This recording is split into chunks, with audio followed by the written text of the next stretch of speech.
All right, YouTube. Daryl here with Sinister Speed Co. On today's video, we are going to be touching on a question that's been asked quite frequently lately, and it's in regards to a condition called shock fade. Shock fade is a bit tough to explain, and the only reason it's kind of tough to explain because it feels like a lot of other things. So shock fade can feel like, maybe a poorly set up shock. Shock fade it's just a difficult situation. The questions I've had regarding shock fade have been directly related to Harley touring bikes, and I did have a couple of guys inquire about shocks for their dynas, and I did have a guy with a new Softail talk to me about shock fade. Um, um, it's a very unique situation that honestly really doesn't exist in the street world. And the only reason it really doesn't, and maybe this is my opinion, it just doesn't exist in the street world because we don't we don't have the conditions to actually create shock fade. So the easiest way to explain kind of what shock fade is to show you kind of the two most common types of shocks available. So the first being an emulsion shock, which is probably 99.9% of riders, this is what they ride on, is an emulsion shock. And so you can see it has a shock body. It's got a piston with some valve shims on it, obviously a shock shaft, eyelets on the end to mount it. But you can see by my finger here, oil and nitrogen are in the same cavity. And I think that's exactly why it's called an emulsion shock, because when you mix oil and any sort of gas, it creates an emulsion as soon as you blend the two together. So the shock actually moving creates a situation where the oil becomes foamy, and instead of calling it foamy oil shock, it creates an emulsion. So we call them an emulsion shock. A properly built and set up emulsion shock performs extremely well. They're a bit more compact, they're a bit more price conscious, and they are a drastic improvement to your Harley touring bike over this paperweight. These are terrible. I'm telling you, these are dangerous. I have videos on these on how dangerous they are. And I don't think a lot of riders realize that their rear shocks can be dangerous, and they can be. Any suspension setup can be if it's incorrect. So, yeah, emulsion shocks are the most common. Now, the other type of shock is like a remote reservoir or a piggyback shock. And so you basically have all the same components as you do with a emulsion shock. The difference is you have this little reservoir. Now, whether that reservoir is part of the body of the shock or it's attached to a hose and mounted on your bike somewhere, that reservoir is where the nitrogen goes. The oil goes in where the pistons and the valving is. And the reason that is the better shock is because now the oil never gets foamy. So that shock can work at 100% capability all the time, because it is not fighting a condition where you're trying to operate in an emulsion or foamy oil. As soon as you introduce air into the oil loses all its viscosity and you lose control in the shock. So the remote style reservoir, the piggyback, is a better shock just because now that piston and those little metal valving shims that need to bend all operate in oil of the proper viscosity all the time.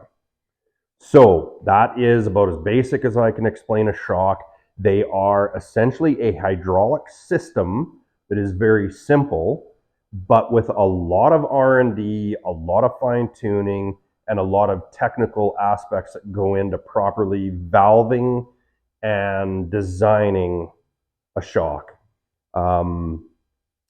You know, it is probably the most basic hydraulic system you can get with the most technology in a hydraulic system you can get in there. So there's two very distinct differences in them. Also, the other thing is that remote reservoir or that piggyback part of the shock only has nitrogen in it. And they usually keep the nitrogen and the oil separate in two different ways.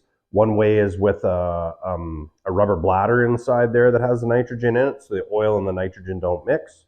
Or it can have a piston in there that floats. It's called an internal floating piston, and that piston will move, but it keeps the nitrogen trapped on one side of the piston, the oil trapped on the other side of the piston. The other thing that's cool about a remote reservoir style shock is you get a lot more adjustment because that oil has to pass through an orifice of some kind, and it's usually a needle and seat type of orifice. You have adjustability there. You can slow the shock down, you can speed the shock up, you can make it more comfortable, you can make it stiffer, you can do all sorts of different things if you're in a situation where you need an adjustable shock. I do not recommend most riders, and I'm going to say most riders, and like I'm talking 99.99% of riders, because they do not know how to adjust them. Most riders struggle just to set their sag correctly. And how you set your sag obviously is preload on the spring, because the shock, any suspension, basically you need a third of the travel for rebound and 2/3 of the travel for compression. And so a lot of guys don't get that spring set in the right place, and then the shock doesn't act right. It either compresses too easily, doesn't compress easily enough, and it can create situations that you just don't want to be in. So that is the easiest way to show you how a shock works without having one torn apart, so I can really get into a video and show you. But what shock fade is created typically when the oil breaks down, and the oil would break down from your number one enemy, and that is heat. The shock cycles per minute on a typical street bike are not great enough to create any sort of heat to break the oil down. So therefore, we don't really see shock fade. Emulsion shocks, on the other hand, sort of act like shock fade instantly because they're less efficient. But as long as they're valved and set up correctly, you'd never know that the shock was doing anything different than it's supposed to do. So really, shock fade doesn't exist. I think it's a word that sort of gets thrown around a little bit willy-nilly. And not to say that you're not riding your Harley hard enough for shock fade, but it's just, I think it's physically impossible. You look at a motocross situation where that rear shock will cycle thousands of times a minute in some case, and a Harley might cycle 1,000 times on a 2-hour ride. So we're not in the same realm. Off-road is where you really hear about shock fade. Racing, so there is some situations where you can be track racing and experience shock fade. You will create enough heat, but certainly off-road, off-road buggies and truggies and all that stuff, they certainly get shock fade. They're hot desert conditions, cycling the crap out of those shocks, so of course they're going to see shock fade. Motocross, obviously, hair scramble situations, anywhere where you're going to create a lot of heat with a lot of shock cycles is really typically where shock fade comes in. So, not to bash on guys, I'm not trying to offend anybody by saying you don't ride your bike hard enough on the street to get shock fade, but you just don't. I get it, you're riding the bike hard, but there's no shock fade there. Another thing you can do to combat it, obviously, a good quality shock is where you want to head. You want to spend the money once, get good quality stuff. The other thing you can do is, if you do have rebuildable shocks and you have a reputable suspension shop that has the experience, they would use good quality oils. Wilbers has their own low friction oil, extremely good. We use it in our fork situations. HyperPro also uses a good quality oil in their stuff. So I feel confident selling their products because they're using quality oils. In the motocross world for years, I used to buy the stuff by the barrel, and it's probably the best suspension fluid on the planet is Shock Therapy from Amsoil. I have had pro motocrossers and pro supercross riders come back to me mid-season for services, and that oil pours out of their shock the exact same color as it went in. So, and they're putting hundreds and hundreds and hundreds of hours on those bikes at times, and they're cycling those shocks millions of times, and the heat is extreme. You can do one lap with a motocross bike, pull it in off the track, and you cannot touch the body of that shock. It'll take your fingerprints right off your hands. Whereas a Harley, for example, I've ridden my Harley for hours at a time and touched my shock, and it's room temperature. So they're just two different animals. Shock fade is real. It's just not real in the street world.